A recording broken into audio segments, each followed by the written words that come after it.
नवीन नाशिक परिसरात सुरू असलेल्या कुंटणखाण्याविरोधात अंबड पोलीस स्टेशनमध्ये स्थानिक नागरिकांनी ठिय्या आंदोलन केले।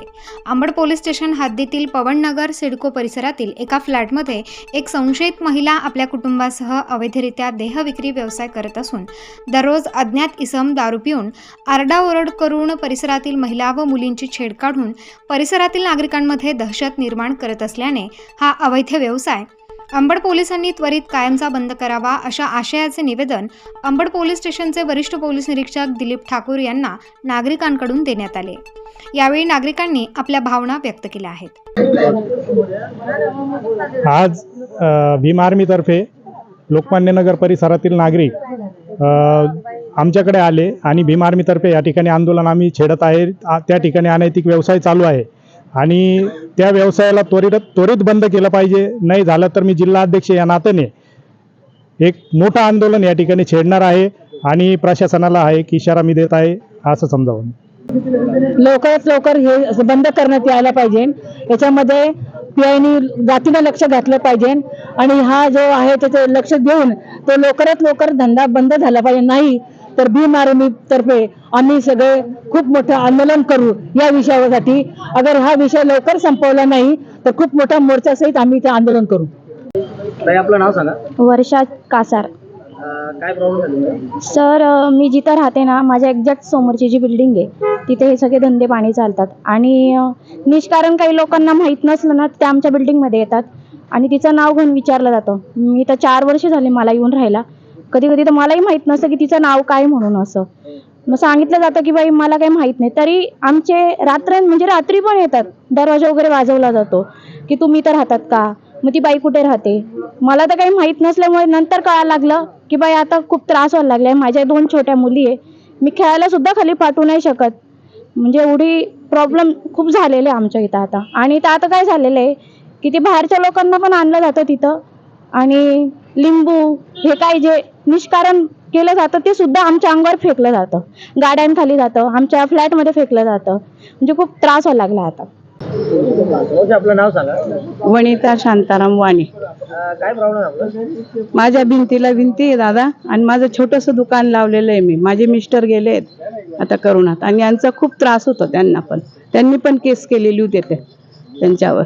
मग काही झालं नाही का? काहीच केलं नाही त्यांनी। का आले यांना मिटवतं घ्यायला लावलं त्यांनी। मिटवतं घ्यायला लावलं, पोलिसांनीच मिटवतं घ्यायला लावलं। या तुम्ही पोलीस स्टेशनला माघारी घ्या बा असं सांगितलं त्यांनी। आले होते, सरांनी केलं होतं, तिला 7 दिवस बसवलं होतं, पण ते आम्हाला शिव्या पण द्यायची। आता एकदम माझा मुलगा आहे हा, त्याला म्हणतो तुझ्या दाराशीच मरेल म्हणे मी। बरं, आता हा व्यवसाय चालू आहे हा बराच वर्ष। काय काय त्रास आहे? रोजचं रात्रभर त्रास आहे दादा, झोप नाही आम्हाला। रात्रभर भांडणं वगैरे चालू असतात। माणसं येतात, बायका येतात, असं समोर दवाखाना आहे, दुकानाकडे नजर करता, माझ्याकडे बघता, असं म्हणजे सगळे त्यांना असं वाटतं ही भद्रकाली झाली आहे, सगळ्या बाया वेश्या आहे असं समजतात त्या असं। ताई आपलं नाव सांगा। छाया कोठावदे। छाया कोठावदे। अच्छा, काय प्रॉब्लेम आहे आपला? सर, आम्हाला मी घराच्या एक्झॅक्ट त्यांच्या समोर राहते की मला घराचं दार सुद्धा उघडता येत नाही, इव्हन खिडकी उघडता येत नाही, त्या दाराचा विषयच दूरच आहे। मला देवाने 4 मुली दिलेल्या आहेत, पण माझ्या मुलींना घरात थांबवता सुद्धा येत नाही, इतका मोठा प्रॉब्लेम आहे सर।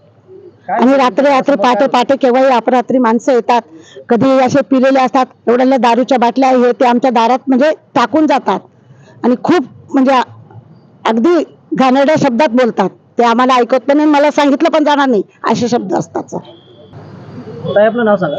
मायाबाई पाटील बोलते मी त्यांच्या घराच्या एक्झॅक्ट खालीच राहते। आम्हाला रात्र तिची जी मोठी मुलगी आहे खूप दारू बी पिते, हे लोक येते, मारामाऱ्या भानगडी इतक्या काही होता, तर आम्हाला अक्षरशः BP शुगरचा त्रास आहे मला, तर आम्हाला 2 जणांना पण इतका त्रास येतो आम्हाला रात्रीच्या झोपा सुद्धा लागत नाही रात्रभर। आम्हाला रात्रीच्या बेरात्री 2-3 वाजेला जाऊन आम्हाला त्यांच्याशी बोलावं लागतं का तुम्ही बंद करा, आम्हाला झोपू द्या। तुम्ही दिवसा झोपशाल, आम्हाला आमच्या धंद्यानुसार कामानुसार आम्हाला सकाळी उठावं लागतं, तरी त्यांचा त्रास लवकर बंद होत नाही। रात्रभर माणसं बाया नेहमी नाईटच्या वेगळ्या दिवस पाळीच्या वेगळ्या, हे 8-10 वर्षापासून चालू आहे। पण मी आता 4 वर्ष झाले मला घर घ्यायला, तेव्हापासून तर म्हणजे मला खूप त्रास होतोय तिथं. तुम्ही आतापर्यंत पोलीस स्टेशनला कधी कळवलं नाही का? पोलीस स्टेशनला कळवलेलं आहे, सगळं झालेलं आहे, पण ती काही कोणाला ती म्हणते पोलीस स्टेशन आमचं काहीच करू शकत नाही. अंबड पोलीस स्टेशनचे वरिष्ठ पोलीस निरीक्षक दिलीप ठाकूर यांनी योग्य ती चौकशी करून कारवाईचे आश्वासन दिले आहे. सर काय सांगाल या लोकांनी आज आपल्याला निवेदन दिलं आता त्यासंदर्भात? सिडकोच्या पवननगर भागातील काही 20-25 महिला आणि पुरुष आलेले आहेत माझ्याकडे. त्यांच्या म्हणण्याप्रमाणे तिथल्या एका रहिवासी घरामध्ये काहीतरी प्रॉस्टिट्यूशनचा धंदा वगैरे चालतो, देह विक्रीचा. आतापर्यंत आपल्या इकडे असं काही रेकॉर्डला नाही आहे, पण आता माहिती मिळाल्यामुळे आपण तिथे वेळोवेळी कारवाई करून फिटा ॲक्टखाली कारवाई करू आणि जास्तीत जास्त कडक कारवाई करून असं तिथेच नाही तर सिडकोमध्ये कुठेच चालणार नाही याची दक्षता घेऊ. Star news bureau, Nashik.